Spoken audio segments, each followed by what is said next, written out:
3 घंटे एक कार में बैठा आतंकी वो किसका इंतजार कर रहा था? उसका असली मकसद क्या था?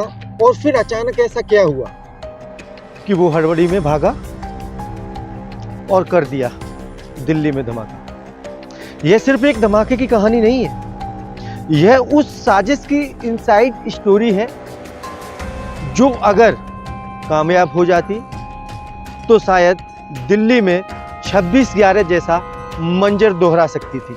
नमस्कार, मैं हूं संदीप शर्मा। दिल्ली ब्लास्ट की जांच में अब जो खुलासा हुआ है वो रोंगटे खड़े कर देने वाला है।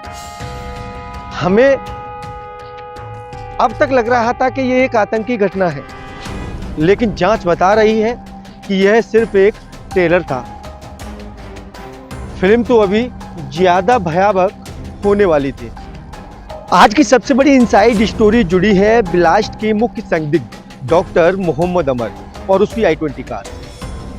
सवाल यह है कि धमाके से पहले उमर अपनी कार में 3 घंटे तक एक पार्किंग में क्यों बैठा रहा और फिर अचानक भागा तो क्यों भागा। चलिए मैं आपको बताता हूं उस 3 घंटे में क्या हुआ और क्यों बदला यह पूरा प्लान। पुलिस की शुरुआती जांच के मुताबिक अमर किसी एक इंस्ट्रक्शन यानी कि किसी के हुक्म का इंतजार कर रहा था।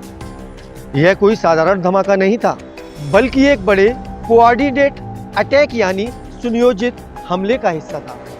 प्लान था कि एक साथ कई जगहों को दहला जाए और निशाने पर क्या क्या था यह सुनकर आप दहल जाएंगे। इस मॉड्यूल के निशाने पर थे दिल्ली का लाल किला, दिल्ली का India Gate, constitution club, Gauri Shankar Mandir और दिल्ली के रेलवे स्टेशन।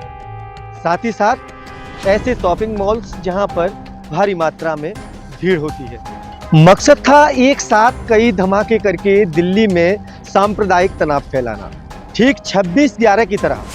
तो फिर प्लान बदला क्यों? अमर का पहला टारगेट लाल किला था, लेकिन उसे शायद यह पता नहीं था कि सोमवार को लाल किला बंद रहता है। जब उसका पहला प्लान फेल हुआ तो हैंडलर से मिले नए इंस्ट्रक्शन के बाद उसने प्लान को बदला और किसी भी भीड़ भाड़ वाली जगह पर धमाका करने का फैसला किया। इसी हड़बड़ी में वो पार्किंग से तेजी से निकला और रेड लाइट पर जाकर उसकी कार में धमाका हो गया। अब मैं इस साजिश की भयावहता आपको बताता हूँ। यह मॉड्यूल जनवरी 2025 से सक्रिय था और इनका लक्ष्य था करीब 200 से ज्यादा शक्तिशाली IED तैयार करना। 200 बम जिन्हें एक साथ दिल्ली, गुरुग्राम और फरीदाबाद में हाई प्रोफाइल जगहों पर इस्तेमाल किया जाना था। और इस खतरनाक काम को कौन अंजाम दे रहा था? यानी कि इस खतरनाक काम को पढ़े लिखे देश के लोग यानी कि डॉक्टर्स इस घटनाओं को अंजाम दे रहे थे। अगर पुलिस सूत्रों को ही माने तो मॉड्यूल में शामिल इन डॉक्टरों ने अपने व्हाइट कॉलर कवर का पूरा फायदा उठाया, क्योंकि डॉक्टर होने की वजह से कोई इन पर शक नहीं करता था और वह आसानी से NCR में घूम फिरकर फरीदाबाद के धौज और फतेहपुर तगा जैसे रिहायशी इलाकों में किराए के मकान लेकर विस्फोटक जमा किया करते थे।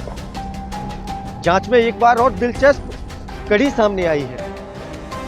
यह वही i20 कार है जिसे धमाके से 11 दिन पहले 29 अक्टूबर को एक पॉल्यूशन सेंटर पर 3 लोगों के साथ देखा गया था। और सबसे बड़ी बात यह है कि OLX के जरिए इस कार को बेचा गया था। कुछ ही दिनों में उम्र तक पहुंच गई। पुलिस ने अब कार बेचने वाले सोनू को हिरासत में लिया है और यह जांच कर रही है कि क्या कार की खरीद या बिक्री में कोई जानबूझकर धांधली तो नहीं की गई। इन तमाम पहलुओं पर पुलिस अब जांच भी कर रही है। तो अब आप पूरी तस्वीर समझिए।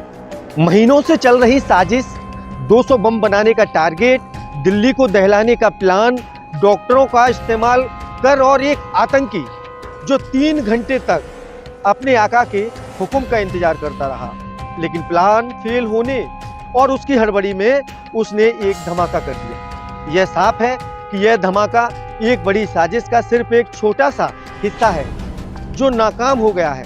अब एजेंसियां इस नेटवर्क की हर कड़ी को जोड़ने में लगी हैं। हर CCTV फुटेज को स्लो मोशन में खगाला जा रहा है। इस इनसाइड स्टोरी पर आपकी क्या राय है, ये कमेंट्स में हमें जरूर आप बताइएगा।